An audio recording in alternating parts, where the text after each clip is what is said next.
Video games were strange places to hide notes. I was sorting through my old collection of PS2 games, reminiscing on the classics, when a scrappy piece of paper slipped from my copy of Kingdom Hearts.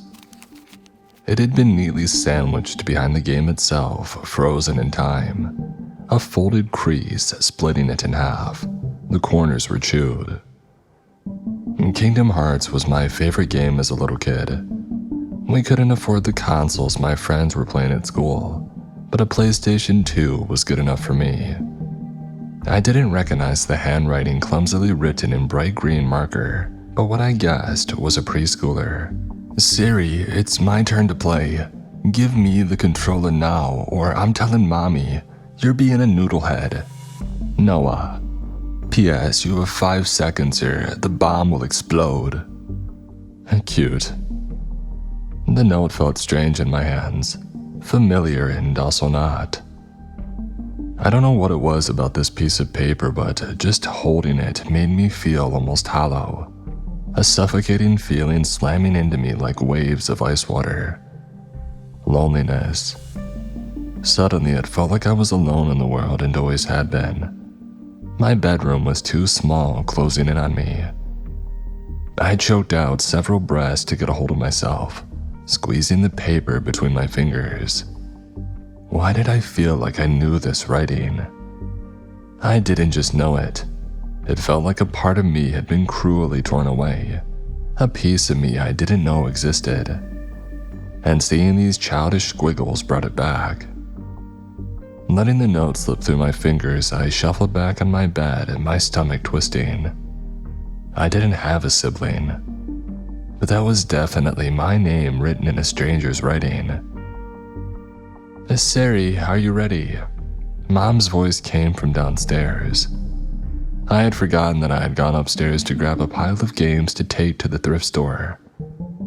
Without thinking, I scooped up the rest of the pile, leaving Kingdom Hearts and the note on the floor. I dumped them in my backpack, and before I could stop myself, I slipped the note into my jeans. There was probably an explanation. Mom had friends with kids, so it was probably some random kid that I'd been playing with. Was it normal to forget or suppress them though? I had memories of solo playing Kingdom Hearts. That thought in particular twisted my gut, and I felt nauseous all the way to the thrift store. I wasn't surprised when Mom insisted on milkshakes at the diner. She even got my favorite, double fudge brownie with extra whipped cream.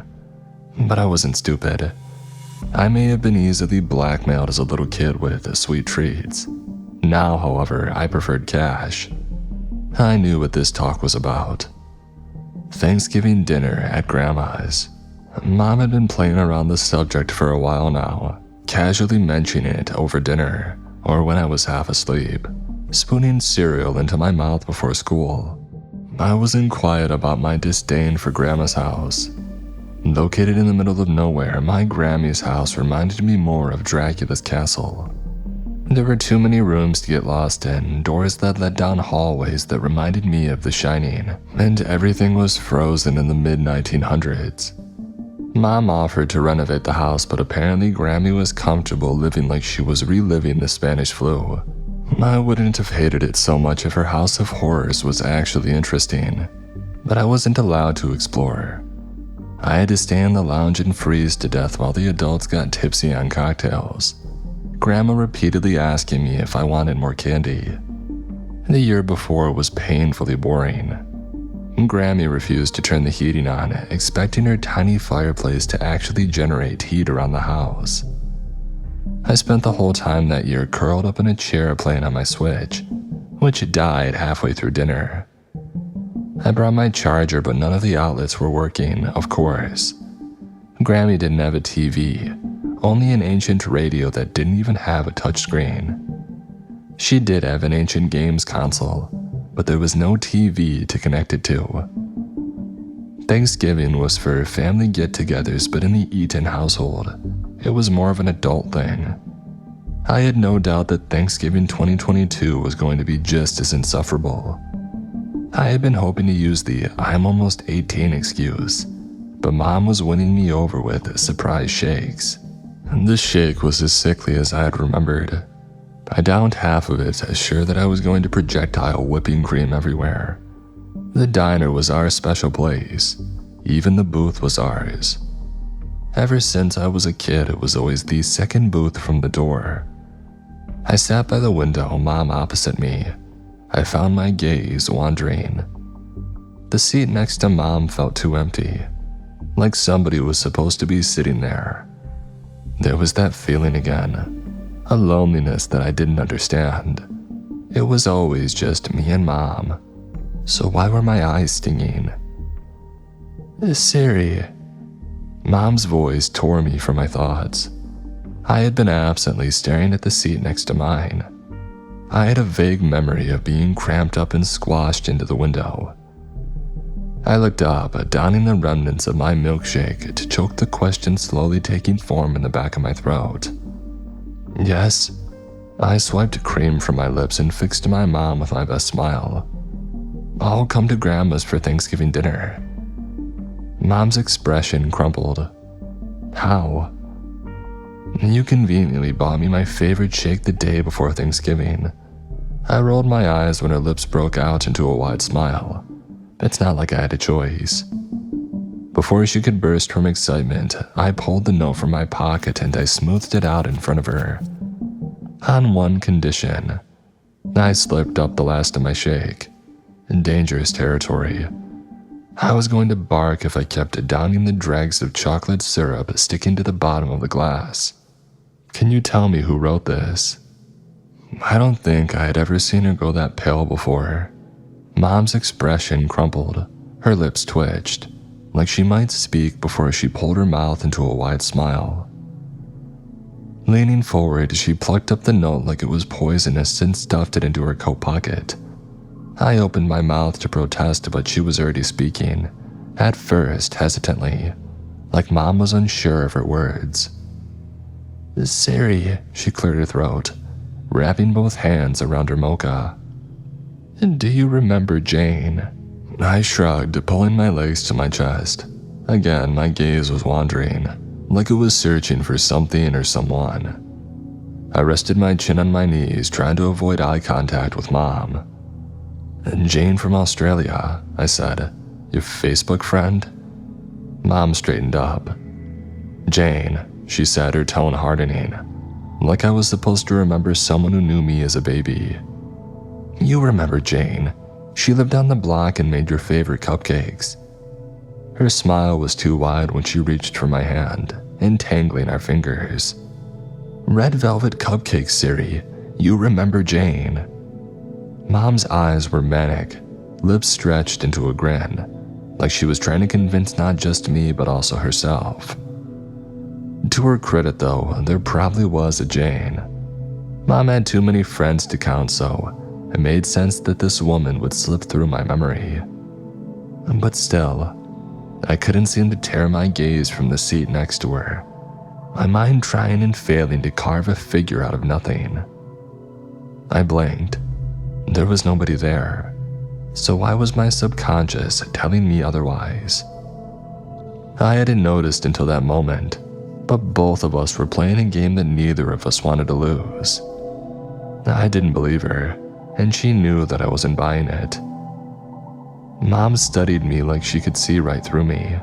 I tore my gaze from the seat next to hers. I don't like red velvet, I said, snapping out of it. Mom cocked her head. Since when? Birth. She dismissed my words with an eye roll. Anyway, I could see the mania alive in her eyes though, panic and paranoia tearing her apart from the inside. I should have backed off, but it was Mom's expression that sent shivers creeping down my spine.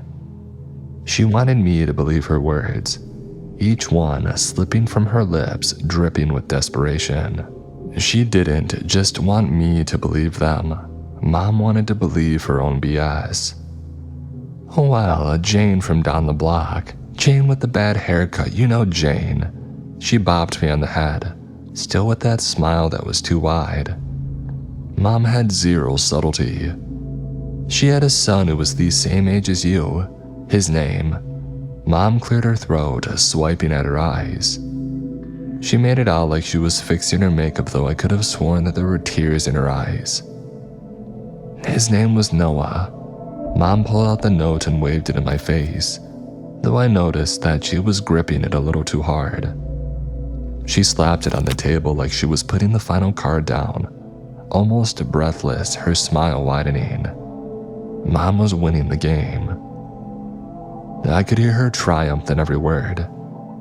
You kids used to spend all day playing video games. Oh, Noah was a sweet child. He was always polite and stayed for dinner when his parents were at work. She swiped at her eyes again, her lip twitching like she was going to speak, but instead she stayed silent. Noah. The name felt right in my tongue like I knew it. Except why would I forget such a close childhood friend? Noah, I said. So that's who was writing me notes. He was more literate than you, she chuckled. Only a year older, and while you were struggling to write your name, Noah could write full sentences. Geez, I thought. Why didn't she just adopt this mysterious whiz kid and replace me? Oh, I said, dropping my legs. She was waiting for me to ask questions. I could sense the cogs turning on her brain. So, did we stop talking or something? Yes. She picked up the note, smoothing it down with her nails. I believe you just simply drifted apart. That doesn't make sense, I found myself saying. I snatched the note off of her before she could dispose of it. Why would he leave? Mom continued to sip coffee from a cup that I knew was empty, her gaze never really finding mine. Instead, she was looking everywhere else but at me. Mom stared outside at the darkening sky, streaks of orange and yellow illuminating the horizon. I couldn't help being in awe of my mother's beauty. The kids at school were convinced she was my older sister. I inherited her light blonde hair, though on my mother every strand was perfectly in place, haloing her face. The late afternoon sun illuminated her face free of flaws. She really was beautiful.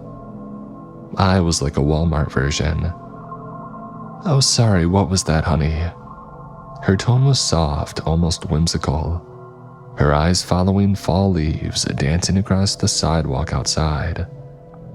I followed where she was really looking. Mom was watching a family of 3 loading groceries into their car. The parents were struggling with bags while their kids, a boy and a girl, ran after each other, splashing through puddles. Mom watched them, a sadness in her eyes that I didn't understand. Mom, I said with an edge to my tone. What? She took another dainty sip of coffee that wasn't real. I watched her drain her cup when we first sat down. He left. I said louder. I prodded the note that caught her attention. Mom whipped around to face me once more, her expression hardening. This kid who was supposedly my best friend just stopped talking to me one day. Something in her face twisted and I knew not to push further. She stood up and grabbed her bag, gesturing for me to follow. Children, especially young children, will grow out of friendships, she said coldly. Noah grew up. You both did. It is a completely natural and normal thing to happen. I found myself nodding and following Mom out of the door, my chest clenching. I was paranoid watching the note in her clenched fist. I opened my mouth to ask her for it back. That little piece of paper was my only connection to a stranger in my life that had been torn away. Once we were outside and I was pulling my jacket around me, she was quick to rip it up and dropped it into a murky puddle. I felt something shatter inside of me, watching the note dissolve into nothing. Mom! I jumped forward to try and retrieve it, only for her to step in front of me. She was shaking. I noticed her hands balled into fists by her side. It's late, she said. Let's go home. My mom spoke in finality, and my arms drooped to my sides. My mother had a certain commanding tone that at times felt comforting. like she was dragging me back to reality. But in this case, Mom was plunging me deeper into oblivion. Reality felt further and further away despite feeling the crunch of my shoes on rough tarmac and the ice-cold wind whipping my hair back. Part of me wanted to try and rescue the note, though from my mother's expression hard, almost hollow, I bowed my head and followed her to the car. I felt breathless, like any counter words that I could come up with would be sucked away. I saw her eerie silence as a warning for me to drop it, and I did. I forgot about the note, spending my evening helping her make cupcakes for Grandma. I hugged her, wrapping my arms around her. It was better to admit defeat than walk on eggshells around her, especially on a holiday. Mom was the one who was more lenient with the rules after all. Previously, I wasn't even allowed electronics at Grandma's. And Grammy insisted on a traditional holiday dinner. Mom eventually let me bring my Switch on the condition that it would be turned off when we were eating. Thanksgiving arrived and we got up early for the long car ride to Grandma's. I usually napped for the majority of the journey, though it was too cold. Both car windows rolled down, wind slapping me in the face. "Are we there yet?" I joked, 10 minutes into our 4-hour journey. We weren't even on the highway yet. Mom cranked the radio up, her and Dad singing along to 90s music that I vaguely knew, and I leaned back and closed my eyes. Motion sickness was my worst nightmare, especially on a road trip. I tried to read books on my phone, but my stomach really did not like that. I gulped down some water and then a can of soda to settle my gut. Both of them made me feel worse, and by the time that we were on the highway, I was shuffling uncomfortably in my seat, well aware of my temperature slowly rising despite the ice-cold wind in my face. Usually when I feel sick, I look for something to occupy my mind so I don't bother my parents. But my phone signal was dead, and there was only a certain amount of times that I could scroll through my photos and an offline Spotify playlist before I started to go insane. My hand started wandering, first picking at the battered leather seat, and then delving in between them. I wasn't expecting to pinch something in what felt like a folded up piece of card. I glanced at the front seat. Mom and Dad were reminiscing their anniversary, nodding along to a 90s ballad. I took the opportunity to pull the card out from under my seat. It was a folded up piece of paper stuffed into half of a birthday card. There was a message written in smudged black pen. Unlike the notes that I had stupidly given to Mom, which she had destroyed, this one looked recent, maybe a few years old. "I dare you to tell Mom Leonardo DiCaprio's son has died. Maybe she'll turn the car around and we won't have to go see the Wicked Witch of the West. Noah." "Siri." Mom's voice was too close. I could see her slowly turning around to check up on me. I jumped into action, stuffing the new note between my legs. "Yeah?" swallowing hard. I passed a smile on my face despite sour bile rising up my throat. My hands were shaking in my lap. Noah, my childhood friend, had somehow been inside our car, this time a teenage version. I clung onto the note as if she was going to rip it away from me again. Mom was lying to me. Noah wasn't a childhood friend. So who was he? "Are you okay?" Mom was frowning when I lifted my head. "Sweetie, you look pale. Do you have car sickness?" I couldn't help it. The words were in my mouth before I could swallow them down. I stuffed my hands down the seat once again, searching for more notes from this phantom stranger who wouldn't leave me alone, who was ripped from my every memory. My fingers did skim across something, though it wasn't a note. It was a pen. The same pen used to write the message, which meant this wasn't some little kid from when I was a preschooler. I didn't know when the pen had been used. It could have been the day before or 2 whole years before. And Dad never cleaned the car, so I was still finding McDonald's wrappers from 2020 stuffed in the back. "Mom, I'm an only child, right?" Her expression didn't waver this time. This again. I'm just asking. Of course you are, Siri. Mom twisted around in her seat. Is this about yesterday? She directed the conversation to Dad, though I couldn't help notice his fingers had tightened around the wheel. Miss Siri found a note from one of the boys that she used to play with. You remember little Noah, right? Dad didn't reply for a moment, his gaze on the road. Mom lightly shoved him. Huh? His voice was gruff. Oh, yeah, Noah, I remember that kid. Dad laughed heartily. Sweetie, do you remember playing that game with him? Kingdom Hearts, I said through a breath. Yeah, the Disney one. You kids were obsessed. We tried to get you to play outside, but you insisted. One summer we had to physically drag you outside. I wasn't buying it. So, me and this kid were close. Yeah, but all you did was sit inside and write to yourself. You had quite the imagination, you even. Dad drifted off when Mom had nudged him again. Harder. His sharp exhale of breath told me that her elbow had actually made a mark.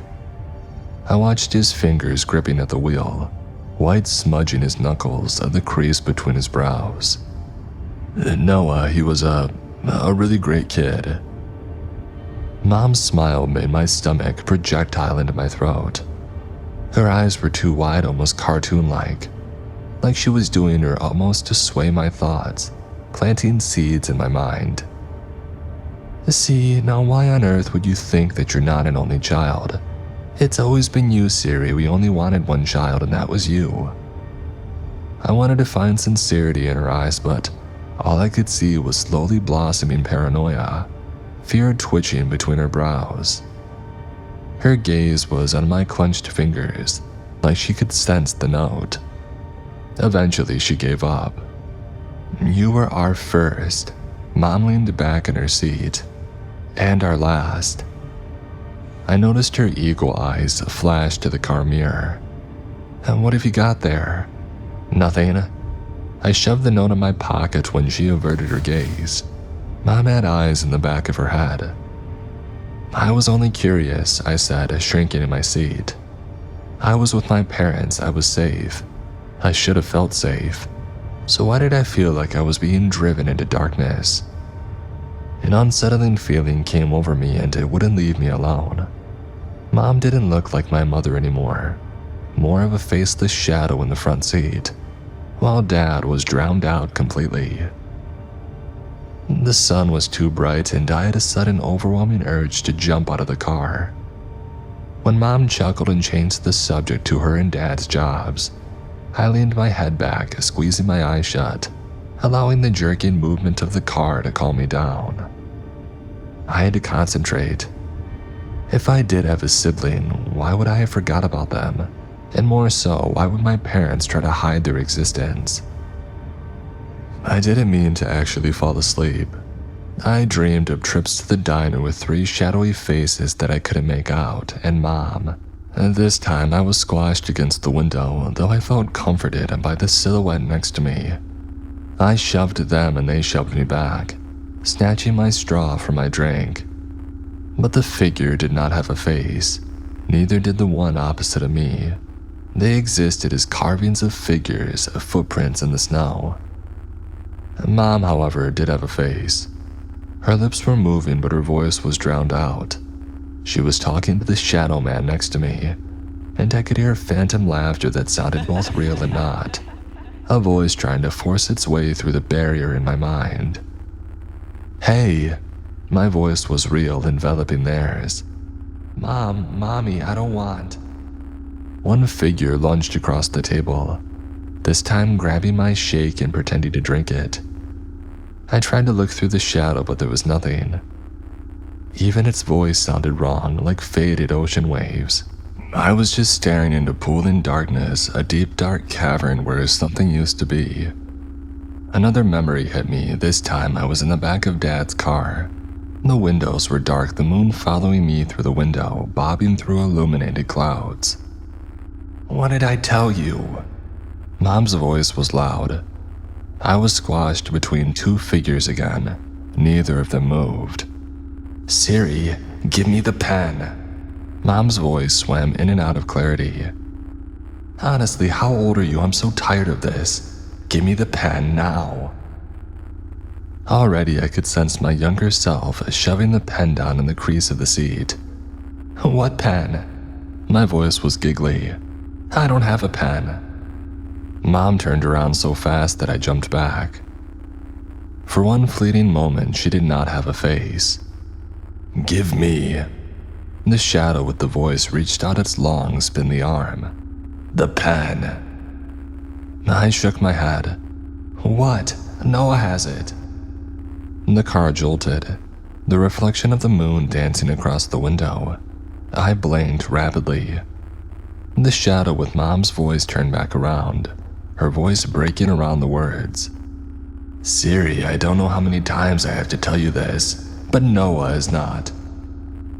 Before I knew what was happening, I was waking up with my head against the window, an embarrassing amount of drool pooling down my chin. The door opened suddenly and I jerked properly awake, reaching for the note stuffed in my lap. Mom's hands were gently shaking me. "Hey, sweetie, we're here."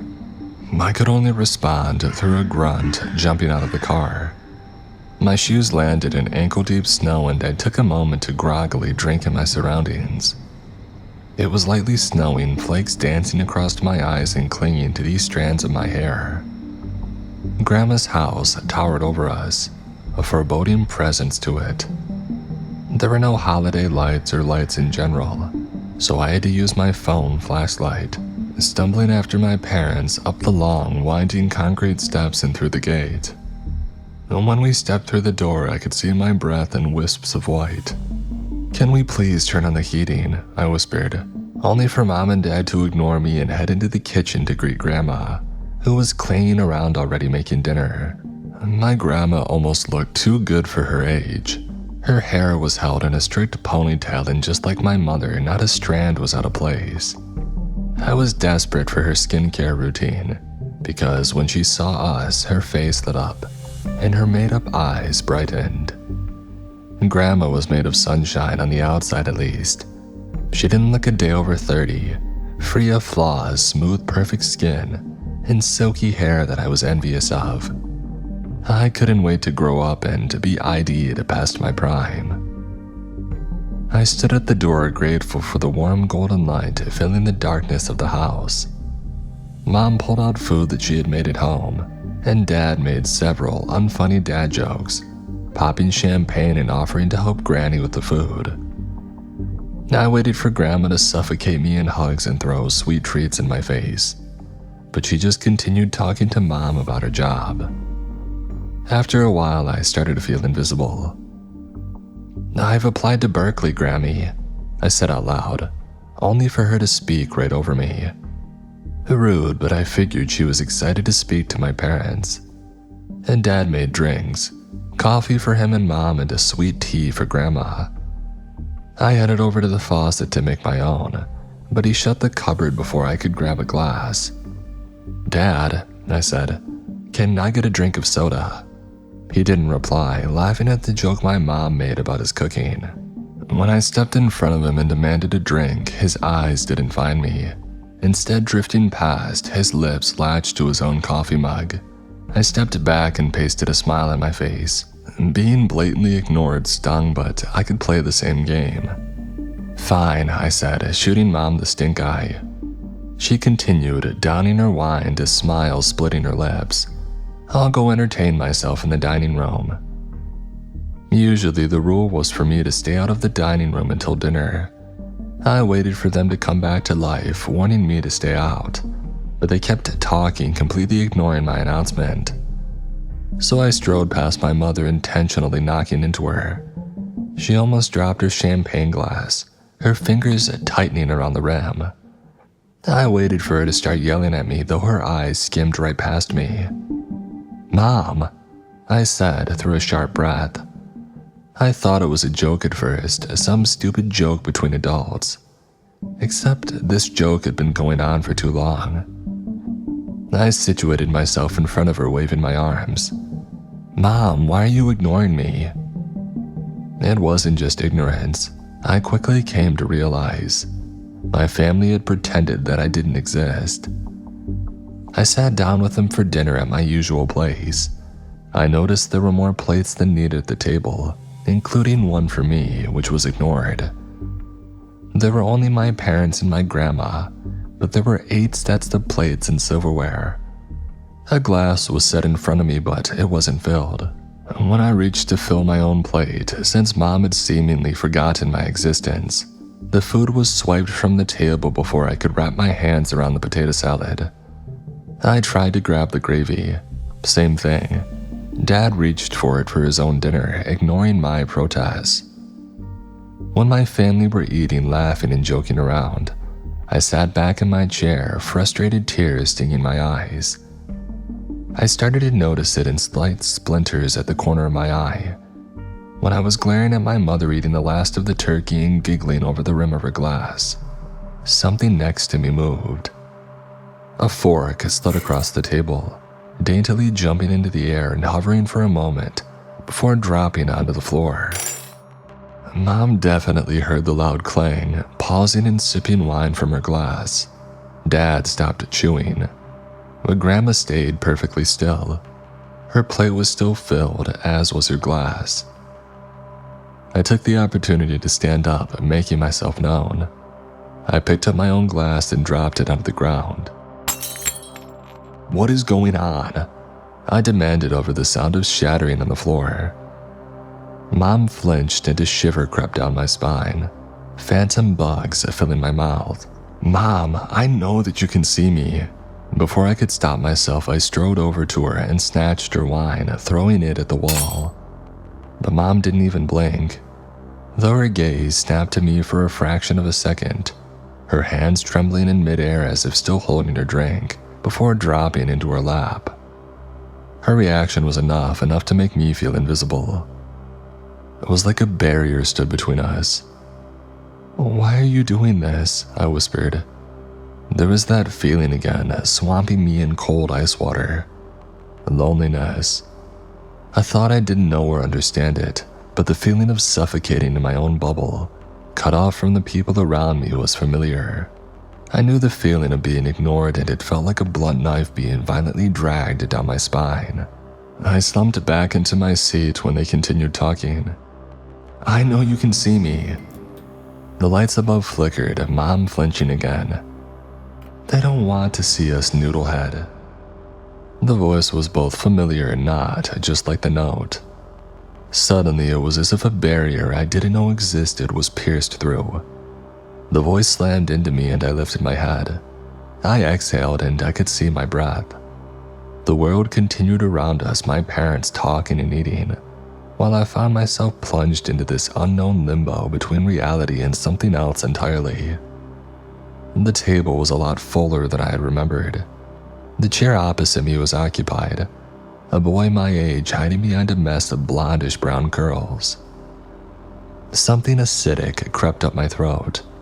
There was something wrapped around him, frayed rope binding his arms to the chair, his body to the table. There wasn't just rope, there were chains, rusted and falling apart, pinning him to his seat. And glancing down, I saw shackles around his ankles, a loose chain running directly under the floor. This guy looked like he had been plucked directly from the past and yet also had the expression of a 21st century teenager. There were creases in his face that shouldn't exist, streaks of gray in his hair. His clothes, a jacket and jeans, were hanging off of him, a skeletal figure drained of all life. He looked both 17 and 70, playful eyes almost mimicking those of a child. I knew his voice, mocking his younger self. I knew his rolled eyes, his brow raising into his hairline. Noah. I felt like I couldn't breathe, the breath dragged from my lungs. My brother. 3 Thanksgivings ago, I was told not to look at him. I was told to ignore him. His ghostly voice hit me, a frightened cry. "Siri, you can see me, right?" Noah had slammed his hands on the table. "Please, Siri, you know that I'm here." "Look away, Siri," Mom had said calmly, ignoring his screams. And I did. And I forgot my own brother existed. It doesn't hurt. Another voice I knew, one that squeezed my heart. Sitting next to Noah, willowy blonde hair turned gray and lifeless, was my little sister, Alex. I had forgot her 4 Thanksgivings ago, forced to turn away from my wailing sister screaming to be acknowledged, while phantom rope turned to real rope, coiling around her arms and snaking across her neck. And presently, Alex's hand was skeletal when she lifted it to wave. I could see the ugly rinds of skin, rugged and ancient. My sister was a year younger than me, 12 when I forgot her, and presently 15. 15 with yellowed teeth, her eyes sunken. I had siblings. Next to my father was Annalise, my older cousin, skin and bones. Her smile, though, was still sweet. I had a vague memory of my cousin following me around, begging with me to look at her. But I stared at the ground. Mom told me to look at my food instead. Annalise's restraints were the oldest, her beautiful face haggard. You just don't remember it. I could feel myself moving back, a cry clawing at my throat. They were always there, shadows in the diner and squashed next to me in the car. How did I forget them? Mom! I knew she could hear me. I jumped up, only to be dragged back into my seat. Phantom tendrils snaking around the back of my neck. I could sense them entwining around me, unearthly rope pinning me to the seat, and ghostly chains suffocating my screams. I choked on a shriek when the first layer of flesh was ripped from my arm, which was violently dragged behind me. A second layer and the pain was white hot, sending my thoughts into a whirlwind. Happy Thanksgiving. Mom spoke through a strained smile and lifted her glass. When I was watching streaks of red pulling down my arm and spotting my plate, the skin on the backs of my hands were starting to fold and wrinkle. Mom's smile was directed at Grammy on the other side of the table. With the barrier breaking through, clarity was starting to bleed through. I didn't remember Grammy not having eyes, her head bowed and shrouded in darkness, but I could hear her lips smacking together like she was eating. I called Alex, wincing, her lips forming a silent cry. Annalise squeezed her eyes shut, and Noah tipped his head back, lips parting.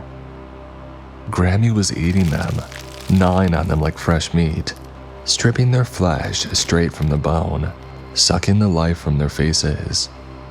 Annalise's cheeks were sinking and turning gaunt, and Mom tripped over her word when I felt the skin start to peel from my face.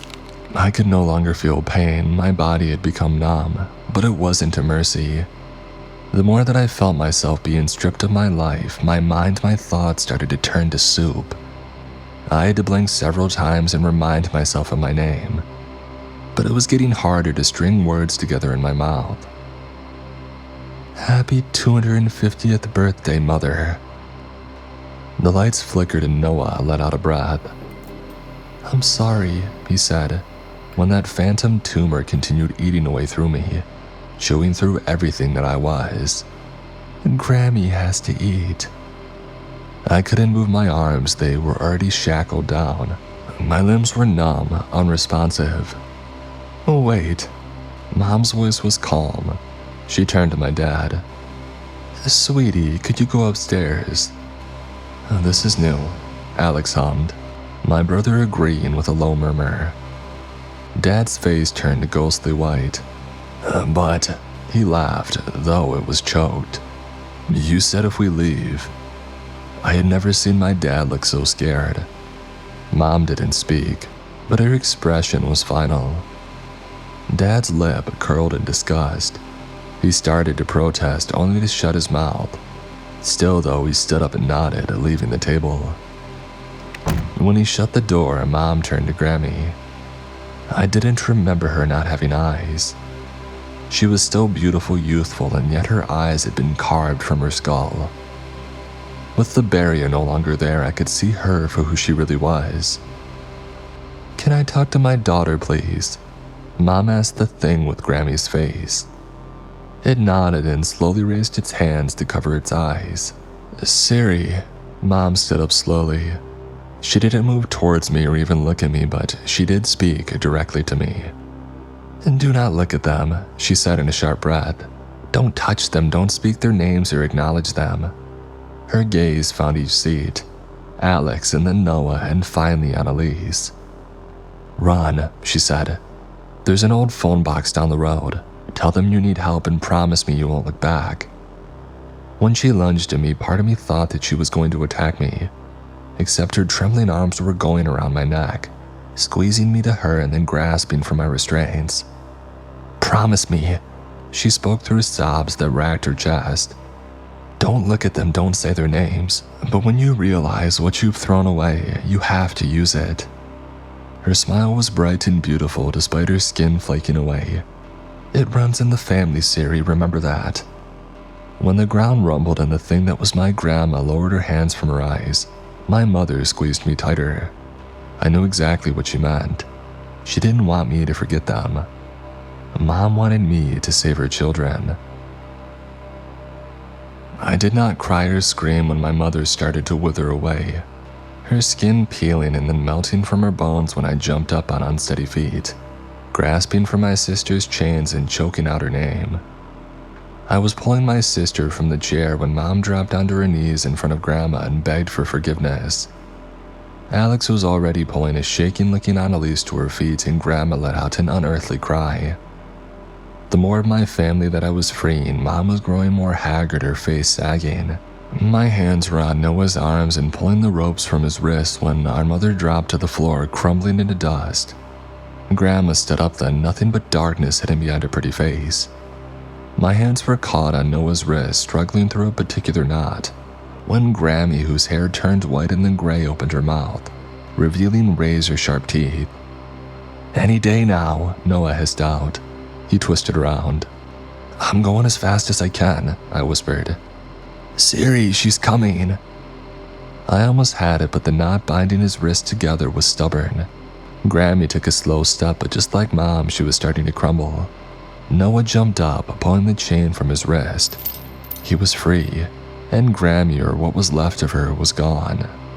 With her, she took the suffocating darkness and looking around at my siblings, whatever she had stripped from them was slowly starting to creep back. Noah's cheeks brightened. He looked his age again, the gray streaks and wrinkled skin making way for exactly what she took from him. From all of them. Granny and my mother. I think my Grammy was a god of a different world. That's what Alex hypothesized anyway. She said the adults in our family held a ritual every Thanksgiving, sacrificing a child's existence and using us to stay young. I hugged my sister, squeezing her to my chest. Her youth came back slowly, bleeding into her facial features. We found Dad in the bathroom, a pile of dust and a newspaper. I think he was reading it. Did he know that freeing the other kids would mean his death? How old were my mother and father, and how long had they been using kids to sustain youth? And Noah told me that there were more. They still existed in the dining room, bound to chairs, forgotten and lost in that horrific purgatory between life and death. He said, once you yourself lose your own name, as well as everybody else, you will fade into non-existence. This story or experience does not have a happy ending. They may have freed my family from my Grammy's clutches, but somehow, they still don't technically exist. They do to me and they always will. But when I opened the door and stepped out into the snowstorm, my mother's instructions running through my head, I could no longer see my sister. Looking next to me, my brother and cousin had faded into the snowfall too. I stepped back into the house and there they were. The house still holds them there. It had shackled their souls and it will not let them go. There are still kids to be freed, kids still lost, nameless and alone. Only when we find them and pull them from their chains will I be able to take my siblings back home with me. It's like a barrier. They still exist inside this house while the real world has forgotten them. Once either of them step over the threshold, I get scared that they will fade away completely. But still, it's not all bad. I'm not leaving them and I'm going to find those kids. We're spending Thanksgiving together this year and we're planning our own ritual. playing Kingdom Hearts all day and binging on snacks. Noah used to be so smug that he could clear the island in like 10 minutes. Traverse Town was his favorite level. I fully moved in and we're in the middle of renovating the house. I've managed to turn the outlets on. Grammy had them turned off and brought my laptop, as well as a bunch of things from storage that Mom and Dad threw away. Noah and Alex's things were stuffed deep into our garage, and we've been catching up on a lot. According to Annalise, our aunt had abandoned the family and her guilty of what she was doing. I'm currently researching the nameless god that feasts on children's existences. Noah found old records of an adoption in 2006. Mom's signature was on the paperwork. We have another brother. His name on the paperwork is Jordan, but so far Jordan is not working. He's here somewhere, I can sense him. Until I find our lost brother, I guess that I'll be staying here. It didn't take me long to regret being an only child. It's like living with children. Alex wears my clothes and Noah keeps trying to take over my research. Annalise is taking the role of house mom. I hate that they constantly leave a mess and blame me for being too boring. Alex's voice drives me crazy and Noah definitely thinks that he's the smart sibling. But at least I'm not lonely anymore. I'm not going to tell them this because they'll freak out, but I'm pretty sure that Grammy is across from me right now. She's sitting at her place at the table, and Grammy's smiling. Her rotten teeth are pulled into an ugly grin, her melted face stretched and disfigured. Skeletal figures tap on the table, waiting for me to face my cruel reality. Mom wasn't lying when she said that I was her only child. I found a gray streak in my hair this morning, and part of me, the poisonous part of me, knows exactly how to get rid of it.